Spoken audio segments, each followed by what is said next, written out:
Kama mnakumbuka ni kwamba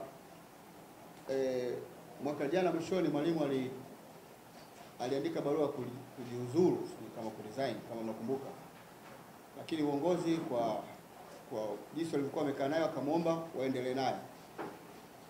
Sasa kwa kwenye hiyo nafasi ambayo umesema, sasa kwa hali halisi, na sio Yanga tu, kwenye makampuni yote Vodacom, Airtel, Sinali, hali ikiwa ngumu wanafanya nini?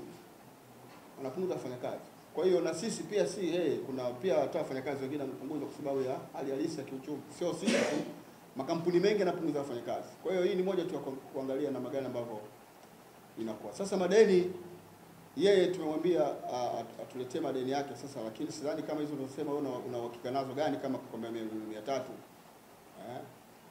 Sasa labda uhakiki vipi kama hizo 300, au umeandika tu kwa sababu rafiki yako ataleta tu taarifa zake, zitakuja zitahakikiwa, atalipa haki yake.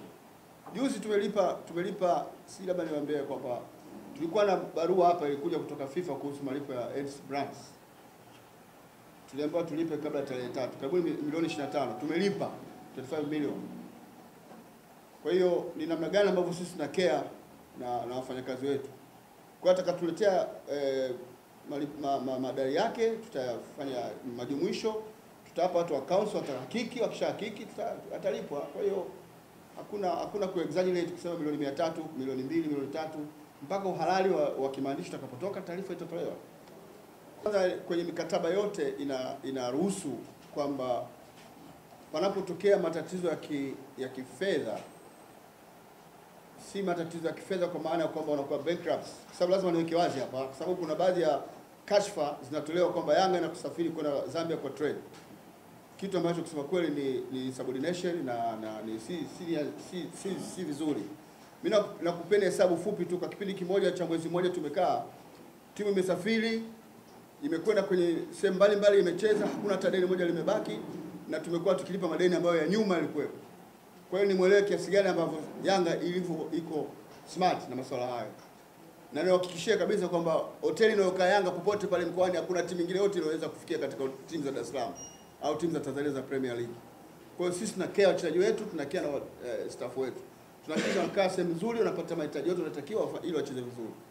Kwa hiyo swala hilo ni swala la kawaida tu la kuangalia namna gani ambavyo tunaweza kupunguza. Kwa hiyo unapokuwa na matatizo ya kifedha, si vile yani, lakini kuna solutions zinatokea toka mikataba inaelezwa kwamba unapokuwa mtu bankrupt kabisa unaweza kukatisha mkataba bila kulipa kitu chochote.